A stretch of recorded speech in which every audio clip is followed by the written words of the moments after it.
नमस्कार यशपाल जी, रेबल सदानंद पति rebel foundation से। कैसे हैं आप? अभी उत्तराखंड के दौरे पे हम लोग। आपका 1 मिनट का वर्जन लेना चाहूंगा सर। पूरा मेरे ख्याल से 11 करोड़ हमारे फॉलोअर्स हैं मेरे फाउंडेशन के। जय हिंद जय भारत। रेबल सदानंद पति यशपाल आर्य जी के साथ इस वक्त नैनीताल में वर्तमान में यहाँ के चुने हुए प्रतिनिधि। सर मेरा एक सवाल है आपसे।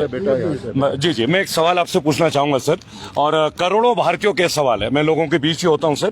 आज 16 तारीख को मैं यूएस कांग्रेस में जो बिडेन जी के साथ आपसे एक प्रश्न पूछना चाहूंगा सर। हर भारतीय का प्रश्न है सर।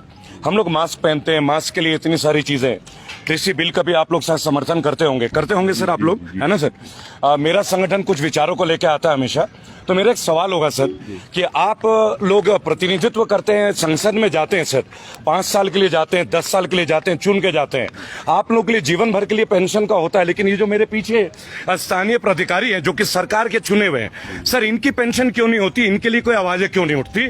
आप लोग 5 साल चुन के एमएलए एमपी बन के जाते हैं, इन लोगों को पेंशन क्यों नहीं मिलती सर? ये बात पार्लियामेंट में क्यों नहीं उठाई जाती? मेरे साथ सरकार के जो पीछे लोग हैं, जो सिलेक्टेड लोग हैं, उनकी पेंशन क्यों नहीं मिलती है सर? 5 साल में देशभक्ति का ऐसा क्या नजारा इंडियन पॉलिटिकल सिस्टम में कि हमारे एमएलए एमपीज को बेनिफिट मिलती है? मेरे देश के करोड़ों फौजी, सीआईएसएफ, सीआरपीएफ, इंडियन आर्मी और मेरे पुलिस के वो लाखों लोग जो कोरोना का, नहीं ये मेरा आवाज है सर, मैं बोलता है ऐसा, मैं रेबल हूं सर जी। तो आपको क्या लगता है सर, आप लोग प्रतिनिधित्व करते हैं जनता का, क्या आप लोगों को इनके लिए पार्लियामेंट में आवाज नहीं उठानी चाहिए? निश्चित रूप से आपका कहनाबाजी। मैं आपके एक वर्जन बस जानना चाहूंगा। आपका जो कथन है, जो आपने कहा है, जी से जी सारगर्भित है, आवाज आनी चाहिए जी। क्योंकि देखिए सर, कोरोना के विस्मय परिस्थिति में हमारे जो मौलिक अधिकार हैं जी, उसके अंतर्गत जो भी व्यवस्थाएं हैं, थोड़ा सा और जोर से बोलेंगे सर। बहुत हमारे मौलिक अधिकार हैं, उनके अंतर्गत जो भी व्यवस्थाएं हैं जी, उनका अनुपालन सुनिश्चित होना चाहिए जी। क्योंकि देखिए उनका परिवार भी, किसी फौजी का व्यक्ति का परिवार का अगर कोई परिवार चला जाता है सर, उनको इस पेंशन के ऊपर सर 2 मिनट देंगे सर, जस्ट 2 मिनट जी।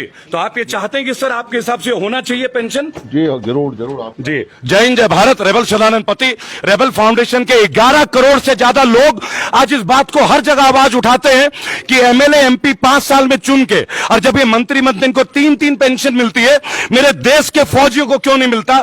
सीआईएसएफ के, सीआरपीएफ के लोगों को क्यों नहीं मिलता?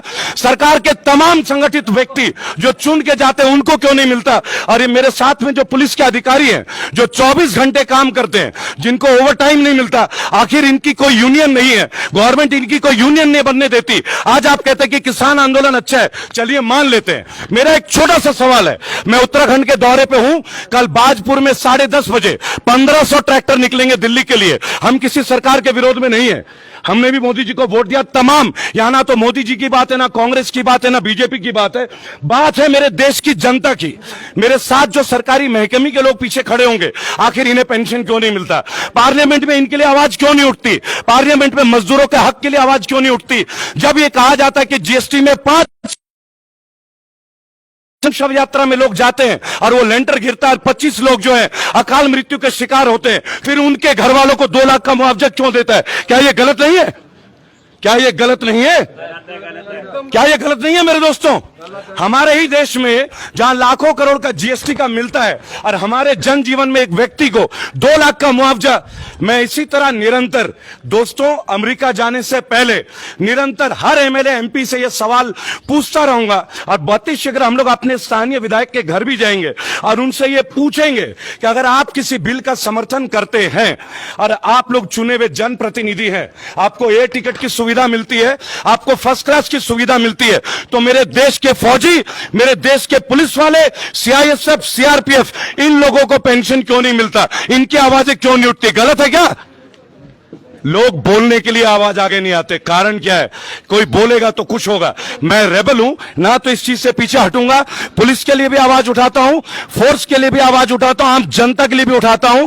अगर हम लोग एक सोशल मीडिया में है तो हमारा काम कोई गंदे न्यूज को देना नहीं है, सच्चाई तक आपको पहुंचाना हमारी जिम्मेदारी भी है। पत्रकारिता का एक स्तंभ है।